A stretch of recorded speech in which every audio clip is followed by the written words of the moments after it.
Check करें आप बनने के बाद इसका लुक।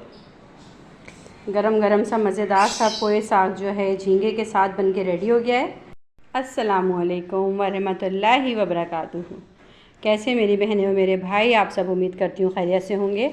आज मैं आपके साथ पोए साग की रेसिपी शेयर करूँगी। इसको मैं बनाऊँगी झींगे में, पोए साग झींगा। आपको ये रेसिपी शुरू करने से पहले मैं आपको पोए साग दिखाती हूँ। बहुत कम लोग इसको खाते हैं या बहुत कम लोग जो है इससे वाकिफ़ हैं। जो वाकिफ़ हैं तो उन्हें पता ही है इसको किस तरह काटा जाता है, और जो नहीं जानते उनको भी मैं इसका कटिंग करने का तरीका बताऊंगी। ये देखें किस तरह इसके मोटे मोटे ये डंठल होते हैं, और लीफ आप इसके चेक करें कितने इस तरह करके ये मोटे मोटे से लीफ होते हैं। आजकल सीज़न है और बहुत अच्छा है पोए साग आया हुआ है, तो मैंने सोचा मैं आपके साथ पोए साग झींगा की रेसिपी शेयर करूँ। बहुत फ़ायदेमंद, बहुत टेस्टी, एक मज़ेदार सी रेसिपी है। तो चलिए इसको बनाना शुरू करते हैं। सबसे पहले कढ़ाई के अंदर हमने थोड़ा सा ऑयल ले लिया है, तकरीबन 2 टेबल स्पून के करीब इसमें मैंने ऑयल लिया।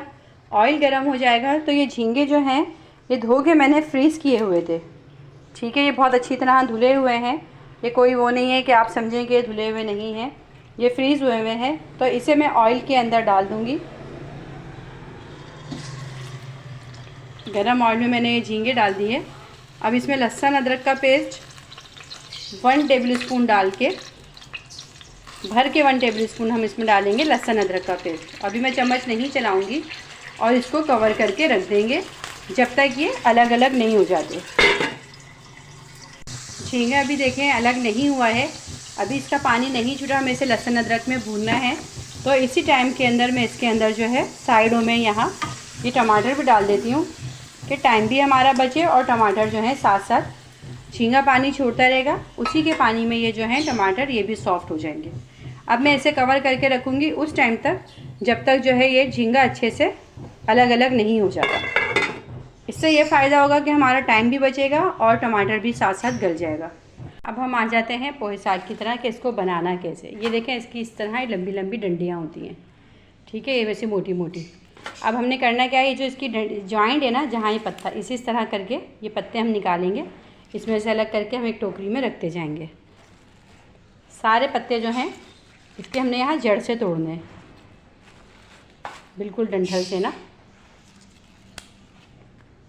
अभी तो बहुत अच्छा है, इस टाइम ये सीज़न होता है जब सर्दी आने वाली होती है ना, तो इस टाइम पे पोहे साग थोड़ा सस्ता भी हो जाता है और बहुत अच्छा इसका सीज़न आता है। इसके अंदर इतना लेस होता है, अगर आप इसको इस्तेमाल करें, भिंडी इस्तेमाल करती हैं आप या अरवी इस्तेमाल करती हैं, जब आप इसको पकाएंगी उससे भी ज़्यादा इसके अंदर लेस होता है। ये टांगों के लिए बहुत फ़ायदेमंद है, विटामिन सी से भरपूर ये सब्ज़ी है। इसका इस्तेमाल आप लाजमी अपने घर में किया करें। जिस तरह हम लोग पालक को इस्तेमाल में रखते हैं, इस तरह आप पोहे साग को भी इस्तेमाल में रखा करें। ये देखें अभी कच्ची डंडी है यहाँ से, तो इसको मैं पूरा ऐसे ही ले लूँगी।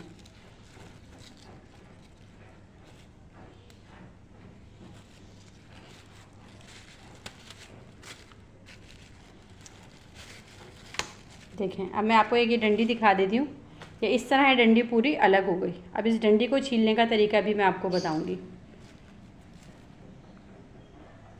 पहले मैं सारे पत्ते अलग कर लेती हूँ। अच्छा, अब मैं आपको एक चीज़ दिखाऊँ, ये देखें तमाम पत्ते जो हैं ये तो मैंने डंठल से अलग कर लिए। अब उसके बाद जिस तरह हम सेम की फली छीलते हैं ना, इस तरह करके मैंने इसकी डंडी को छीला है, आपको दिख रहा होगा, ठीक है। इसका पूरा छिलका उतार लिया और इस तरह लंबा हो गया। इस तरह करके छिलका उतारने के बाद इसका सारा रेशा निकल गया। इसमें बहुत चिकनाहट होती है, इस तरह अगर आप चेक करें ना, ये बिल्कुल चिपचिपा ऐसे भिंडी जैसी इसमें लेस होती है। इसको छील लिया, अब छील लिया, अब हम सारी डंडियाँ छील लेंगे और इसके पोहे साग के पत्तों को ऐसा पहले हम अच्छी तरह धोएंगे, और धोने के बाद हम बारीक पालक की तरह इसको बारीक बारीक कटिंग करेंगे। हम पहले इसको धोएंगे पोहे साग के पत्तों को, ताकि इसकी कोई ग़िज़ाइयत जो है पानी में ज़ाया ना हो। तमाम डंठल इस तरह मैं छील लूँगी। छीलने के बाद पोहे साग को 3 दफ़ा खूब अच्छी तरह पानी से धो के फिर मैं इसको बारीक बारीक पालक की तरह कटिंग कर लेती हूँ। अच्छा, अब हम चेक कर लेते हैं। ये देखें तमाम झींगे अलग अलग हो गए। टमाटर इसमें मौजूद है, थोड़ी सी आंच तेज़ करेंगे। अभी हमने स्लो आंच पे इसको अलग किया है। टमाटर का छिलका भी देखें सॉफ्ट हो गया है। अभी ये मज़ीद सब चीज़ों के साथ पकेगा तो मज़ीद सॉफ्ट हो जाएगा। लहसुन अदरक में अभी ये पक रहा है खाली। इसके अंदर मैंने उस वक्त ऑयल कम डाला था, मैं इसके अंदर जितना मुझे ऑयल चाहिए वो ऑयल भी ऐड कर दूँगी। ऑयल ऐड करके अब हम इसकी भुनाई करेंगे तमाम मसाले डाल के, जो हमें इसमें मसाले डालने हैं। झींगा बहुत देर कुक नहीं करती मैं, बहुत मतलब, क्योंकि अभी इसने पोहे साग के साथ भी पकना है। तो आप ये मत समझिएगा कि भुनाई कम कर रहे हैं या क्या कहते हैं जो है हम इसमें कोई स्मेल आएगी। बिल्कुल आप बेफिक्र होकर इसी तरीके से बनाएं, कोई ना इसमें स्मेल आएगी और ना ही आपको इसको कोई बहुत ज़्यादा पका के इसके जो विटामिन मिनरल्स हैं उनको ज़ाया करने की ज़रूरत है। अब आप ये देखें मसाले क्या इसमें हम डालेंगे। पिसी हुई लाल मिर्च पाउडर, पिसा धनिया पाउडर, दालचीनी, काली मिर्चें, हल्दी ज़रा हम इसमें ज़्यादा डालेंगे। पोहे साग में ज़रा हल्दी ज़्यादा डाला करें, इससे कलर अच्छा हो जाता है इसका और देखने में भी खूबसूरत लगता है और जायका भी बढ़ाती है हल्दी। नमक हस्बे जायका और सफ़ेद ज़ीरा 1 टीस्पून भर के। सफ़ेद ज़ीरा है, दालचीनी है, काली मिर्चें हैं, पिसी हल्दी, पिसा धनिया, पिसी लाल मिर्च। बस, इसमें ज़्यादा मसाले ऐड नहीं होते। ये तमाम मसाले मैं इसमें डाल दूँगी एक साथ। अब हम इसे तेज़ आंच पे जो है भून लेंगे।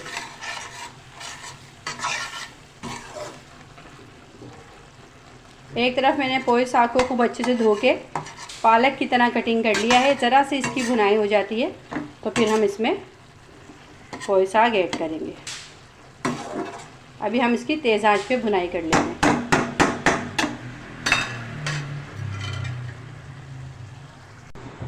इसकी खूब अच्छी तरह से देखें 3 से 4 मिनट जो है मैंने मज़ीद भुनाई कर ली है। अभी पोहे साग आप देखें, इसको इस तरह हमने बारीक बारीक कटिंग कर लिया। डंडियाँ भी आप देखें, डंडियों के साथ हमने इसको कटिंग किया है। अब हम ये पोहे साग इसके अंदर ऐड करेंगे।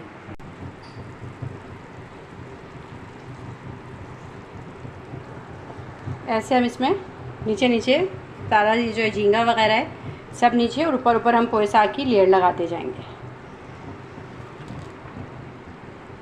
पानी इसमें ऐड नहीं करना है, इसमें ख़ुद अपना अच्छी मिकदार में जो है पानी होता है, ये उसी में पक जाएगा और बहुत मज़ेदार पकता है ये।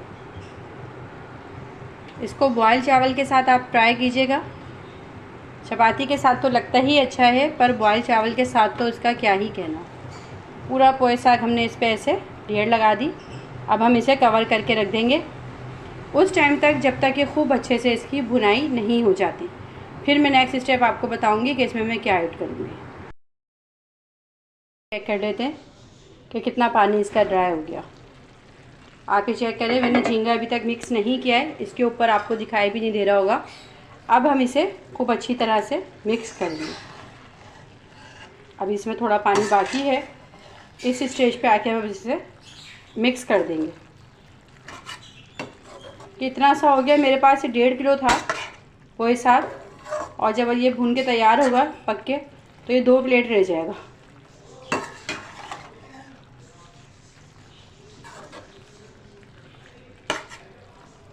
अब अच्छी तरह हम इसको मिक्स करने के बाद आप देख रहे हैं इसमें अभी भी पानी अच्छा खासा बाकी है। हम इसे कवर करके रख देंगे।